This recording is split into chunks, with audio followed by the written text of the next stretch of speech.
Yo, what's going on today, guys? As you can see, this is clearly a different style of video than I normally do. I'm trying something new, you know, I'm trying to broaden my horizons and kind of play around with like what kind of stuff I want to make. So that's what this is, I guess. But I saw this post on Reddit. I'm a frequent Reddit visitor, and I saw this post on Reddit. It's just a compilation of all the problems in Pokemon Sword and Shield.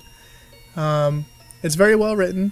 But I kind of just want to go through it because there are some things I agree with, some things I don't agree with, and I kind of just want to give you my opinion. Just a quick disclaimer: I'm not, I'm not in the field of game making at all. That's not my expertise. So I can't really speak on a lot of these things with an educated opinion. But I still have my opinion, which is, good. In my opinion, it's good enough because I have the best opinion in the universe. So I just kind of want to go through this point by point and talk about kind of my thoughts and opinions on it. So number one, obviously we have Dexit. My opinions on Dexit are, I like the fact that there are less Pokemon in the game. Maybe that's just me. I think 400 is a good number. I think the Pokedex is very well balanced between, it's got a little something for everyone. It's got those strong Mons, it's got those cute Mons, and it has a little something for everybody, which I really enjoy. It's also 400, which is enough to complete the dex. I've never completed a Pokedex before, so I think I'm at like 380 something on my Shield dex, and I'm going to complete it at some point. And this is the closest I think I've ever come. So I like Dexit. I support that movement. Granted, I know a lot of people don't, but that's my opinion. I like it. The second point here is talking about moves that were deleted. So like the Dexit for moves it. There are 144 moves removed, 99 blah blah blah. You can read that for yourself. But this one I didn't really notice, and it didn't really impact me playing through the game. I'm sure if I went through the game knowing all this stuff, it would bother me a lot more. Possibly, maybe not. Some things I do think are interesting, like they removed hidden power. I like that personally. I think it adds a new twist to everything because I like competitive battling to an extent, and hidden power ice was always a thing. And now they've kind of removed this, and it's forcing you to come up with, more strategic elements. They removed return and frustration and pursuit, which are all kind of, competitively used moves. So I think this is interesting. It's going to add an interesting aspect to competitive. I don't know, it's shaking things up, and I really like that. Maybe that's just me. Well, clearly, that's probably just me, because everybody, hates these games. But I've noticed a lot of people that hate these games haven't played them because they hate them. So, I just think that's funny. Third point here, short game. That's not true at all. He has the first streamer beat the champion at around the 14-hour mark. I sped run through my sword copy. It took me about 9 hours to beat, but I didn't talk to anyone. I didn't battle anyone. I didn't explore anything. In my shield copy, I talked to literally everyone, and I think I was at about maybe 25 hours when I finished the game. 25 or 30, one of those. But I know I was at the 6th gym around 20 hours. It's all on how you play the game. If you play it to speed run through it, obviously it's going to take less time. So I disagree with that one. Point number 4 is that the graphics are extremely mediocre. Well, I kind of sort of agree with this. What really throws me off with this point is this picture here. So as you can see, these look terrible. And I'm about 90% certain they were taken from probably like a trailer or like pre-release gameplay, because the game does not look like this. My Switch does not render like this. I don't know if mine's just better than whoever took these pictures. I think using old or not official or officially released, whatever, screenshots and using them to drag the game is a little bit silly.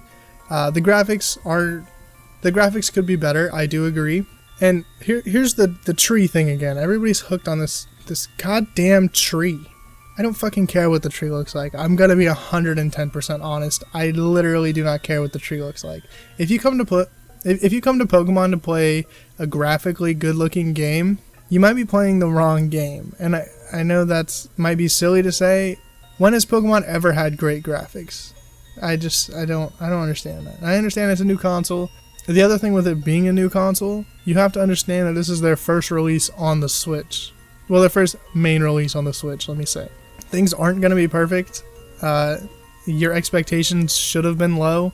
And then for the 5th point, there's this really long complaint about pop-ins. So when you run around, when stuff loads in, it like kind of pops in. I think this clip. Don't worry, I'll cut the audio out and post so you guys don't have to worry about it. Okay, so here's a clip that pop in. You saw the dust orb pop in, right?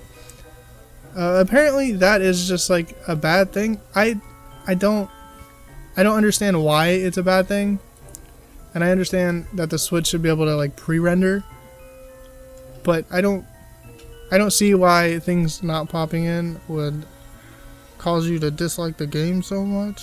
But maybe I'm alone in that opinion. I don't know. So this one I don't really have an opinion on. It doesn't bother me. Again, I came to play Pokemon and I got Pokemon, so. Alright, and then the 6th point here, they have animations, which apparently is one of the main reasons why Game Freak cut Pokemon. The animation in the game isn't amazing, so I'm going to go ahead and agree with this point, simply because the animations could be a lot better, especially like towards the end when you're getting Zacian and Zamenta, or Zamazenta. They like moonwalk, and it's really weird, and that is all very rough and just gross. And also there's this clip here with How, which I think is pretty, it's like a reskinned How into Hop. So that was slightly upsetting, but I'm not going to crucify him for it because, you know, at the end of the day, I enjoy these games, and I've probably said that a lot, and I'm not using that as like a scapegoat. Like, I genuinely enjoy these games, but I think some of these things are nitpicking. You know, obviously every game is going to have flaws, but I feel like the reactions and the outrage is kind of a little excessive. But anyway, let's continue. So for number 7, it's talking about cutscenes and restrictions and how the game is just kind of super intrusive with cutscenes and everything. And I never understood this complaint because so many people complained about Sun and Moon being so cutscene heavy and so story heavy that, at least how I'm looking at it, they were probably too afraid to try anything story related with these games, and they were afraid of being too intrusive because the story was kind of lackluster. They could have done a lot more, in my opinion. It almost feels like they were scared to kind of let things develop because they were afraid of getting backlash again about, or along the same lines as Sun and Moon. So, number 8, the post-game is almost non-existent. I would 100% agree with that. There's literally just the battle tower and raids. Doesn't mean it's not fun, but it is hopefully something they'll correct in the future. Alright, point number 9 I think is just a silly point. Problems with game design and behavior. Basically, you can't catch Pokemon in the wild area that are higher than your gym badge amount. That makes perfect sense to me. Yeah, I don't really have much to say about this point other than it's silly. Alright, number 10, removed past features with basically no new additions. I'm on the fence with this one because they did take out a lot of things, namely Mega Evolutions and Z moves, but they added Gigantamax, they added raids, Curry. Granted, I don't know if anybody actually uses the Curry, but I think it's pretty fun. Pokemon Camp is really cool. It's a yes and no. They took away from certain aspects, so like battling. They took away from battling and replaced it with Dynamax, but they also added in a lot more new things for people to just do. Maybe I'm wrong in saying that, but I don't know. I'm on the fence with this one. I don't agree and I don't disagree. Number 11, no GTS. I don't like that. I wish there was a GTS, so I'm going to have to agree with that one. What are you going to do?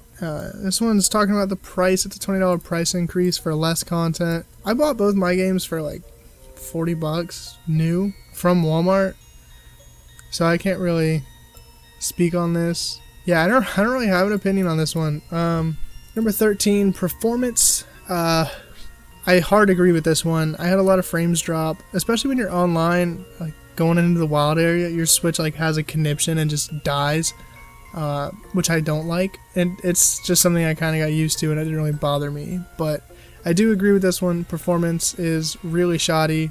The game is locked to 30 FPS, which is kind of strange because a lot of games are coming out in 60 FPS now, and this one could barely handle 30.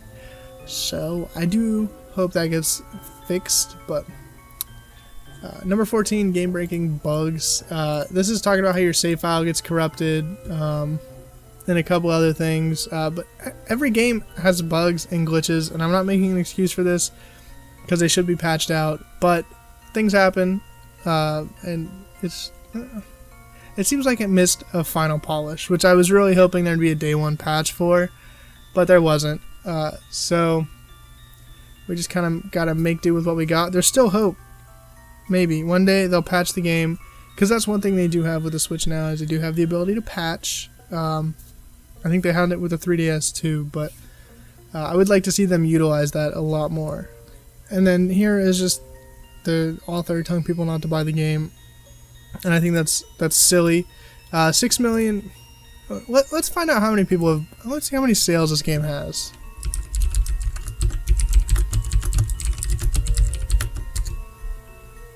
So this article was published on November 21st. It's November 29th. And they've already sold 6 million copies. So I don't think boycotting it is going to do literally anything at this point. If you enjoy Pokemon, why not buy it to get the game you wanted? Game Freak has heard our voices, and I think we should only really start to get concerned when the next games come out and they don't meet our standards again. I think that's a great time to be concerned and kind of go on a boycotting rampage.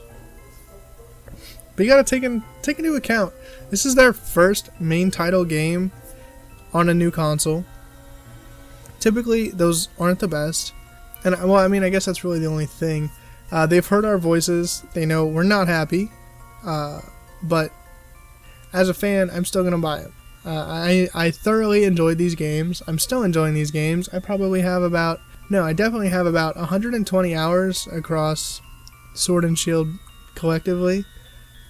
Absolutely adore these games, and we'll probably be playing them for whoever knows. Who knows how long I'll be playing them for. But anyway, I just kind of wanted to run through that because I feel like a lot of people are sort of miseducated about things. Granted, I'm sure I didn't do any justice to educating you, but I wanted to get my opinion out there, like I said. So I hope you enjoyed. If you did, go ahead and hit that like button. Maybe I'll do more videos like this. Maybe I won't. Maybe I should just stick to scripted top 5s and go back to minding my own business. But anyways, leave a like if you enjoyed. Leave a dislike if you didn't. Go ahead and subscribe for more Pokemon content, and I'll see you guys in the next one.